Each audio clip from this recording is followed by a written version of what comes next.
Generally, you FOMO into these things because they're ripping, and then you buy them too high and they correct for another few weeks and you look like an idiot. They're really hard because you don't know what's going to explode. You have to be really in the space to see where the adoption's happening. So what I did first is I bought a basket of maybe 15 different tokens across everything from DeFi to these new layer ones. And then I kind of assessed, I kind of chucked a couple out that I was like, I don't really know much about this. I'm not seeing much kind of network behavior online where people are talking about it as much, and then tried to add into places where I thought there could be better outcomes, such as Solana. But I can't take full risk in it. I understand that people can because they're in the space. I'm just not deep enough in all these protocols to do that. So I just have to accept that the tail's going to go up. If I can get good quality within the tail, I don't need to do the most speculative assets. I don't really want to do that, but other people can, and that's fine. But I think this middle rump is where you can make some really great returns, and that's kind of proven out to be the case so far. If we do have another bear market phase that comes in somewhere in 2022, I think it starts later, 2022, 2023, it's all going to be about the fight of regulation and that mixed signal that's going to keep people away from the space. And it's going to push innovation to countries where it's clearer, such as South Korea or Singapore, and other countries where they've made the regulation much clearer. So there's a lot to play for here. It's going to get ugly. Classic negotiation skills are always start with a hard line because it gives you the upper hand, because what you're trying to do is there's the middle line, you're trying to get it incrementally over the middle line further in your direction, and Gensler wants that because he regulates securities, so of course he does. Now, and our job is to get it somewhere across the other side, and the answer is going to be somewhere in the middle. Let's see who wins. If what I think is going to happen is this 2 trillion is maybe 10 trillion by, let's say, March of next year, what are you going to do then? What are you going to do with the NFTs? What are you going to do with these social tokens? What are you going to do with DeFi? You cannot go back, find a bunch of people, say you were naughty. Who's the voice of God here? Who knows what DeFi protocol is going to survive and which one isn't? What, some guy in the SEC goes, this is a good project and that's a bad No, the market makes that decision. That is the job of the market. Now you're seeing the younger generation taking more risk than was traditional for us. And the reason being is options, Robinhood, and they're like, fuck it, I've got my one chance, and they're taking more risk. That's good. There's nothing wrong with risk taking, just as long as people understand options are great because you can only lose what you put in. Now, if you put in your life savings, that's a pretty stupid thing, but you see it on Wall Street Bets that they kind of acknowledge that and they laugh about their losses. But what you're doing is mass educating all of these people about risk taking. And I think they're going to be larger risk takers than our generation, the Gen Xers were, or the particularly the baby boomers that were much less risk takers. So it's fascinating what's playing out. The reason you hear from all those agencies is there's a fight going on to who's to regulate it, right? Is it a commodity? Is it a currency? Is it a security, right? So that's clear that they've got a shit fight going on. So basically what we have to do is decide how to do this. So Gensler's making his play. He's saying, well, everything's a security. Fine. If you want to define it that way, that's okay too. Security doesn't make it illegal or a terrible thing. I mean, Apple's a security, and so is the US Treasury. So that's okay.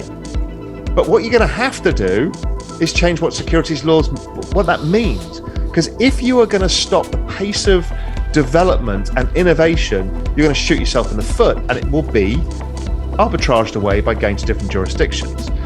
So the US is hampered by this ridiculous 1934 securities law and the Howey test. So people use that as the big thing. See, it's a security. It's like, yeah, but that doesn't mean it's criminal activity. It means how you issue something and who's allowed to buy it is somewhat restricted. Now, is that the right thing to do? Is this what the world should be doing? Should we be restricting young people with less savings from this new exciting technology or not? My view is we should not. Much like we shouldn't stop them investing in startups. We should give them warnings, we should give them understanding, some education about what they're doing, but people need to be allowed to do this because they're allowed to go to Vegas, they're allowed to throw all of their pay and all of their life savings and nobody gives a shit, zero regulations. They can lend it to their uncle who steals it, no regulations. But heaven forbid if you buy something that's listed as a security, the ridiculous laws around accredited investors. It's just morally wrong and it doesn't stand up. So I think this is the battle that's going to get fought. I think the battle is Gensler is laying out the hard case. Everything's security. We're going to start prosecuting people and then we'll figure it out. And I think the industry is going to coalesce along with voters. We're going to coalesce around securities industry that we grew up with. We're not going to accept it. And so there's going to be a fight. And that fight will lead to a grand compromise. And that grand compromise was exactly what happened to the internet regulation and phone regulations beforehand. It will come, but it won't be easy. I was doing some work on this on the weekend for Global Macro Investor. I'm kind of a little bit overly bullish right now. And I think the cycle, well, no, because that's not fair, because I was looking at the cycle itself. I think Bitcoin somewhere north of 200 and ETH closer to 15k, but I think we finished the cycle with Bitcoin closer to 400 and ETH closer to 40,000. I think of it as the ongoing process. The fact that you and I, when we did the last interview in not the last one, that big interview in 2020, we had to do it in person. Right now, we just use Zoom. Right, we're now living digitally, and me seeing you. I mean, I have drinks with friends on Zoom. It's normal now. It doesn't bother me, right? So we've now moved a massive step into the digital world where just meeting our friends or meeting people we know can happen over video link, and we don't really care, much like that happened with mobile phones and phones before that, and television and all of these things. So this is an ongoing move into the digital world. And then it accelerates because you start to see the rise of cryptocurrency, and that enables these ecosystems to develop into these rich worlds where you can create value, exchange value, own things. So this creates the other layer. Then the layers on top of that come 5G, distributed computing power, and a bunch of other things that are going to scale that faster. So once you've got the computing power, because right now most of our computers are not gaming computers, so we can't render in the speed we need to render, so we get left with crypto voxels and Decentraland being clunky, and all of the cool kids are on Epic Games and they've got 4K, but we don't have the computing power to do it. All of that is going to change.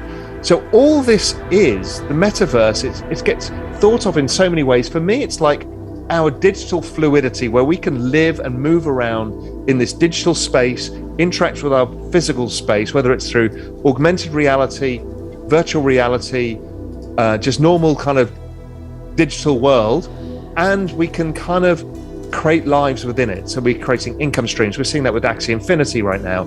Or we can be educated in the metaverse that kind of levels the playing field. I mean, you can be a kid in Ethiopia. You know it's going to happen because everybody from Microsoft to Facebook to Apple have basically said this is the bet. It's augmented reality, virtual reality, the metaverse.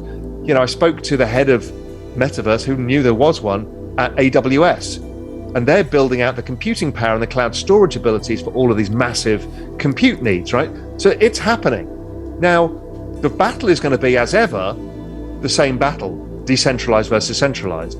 And as ever, it'll be a mixture of both, and we get to choose. But that's all coming. And that's a hugely exciting thing. And people haven't really figured this out yet. But again, it's going to be an enormous generator of wealth as the world moves into the digital world.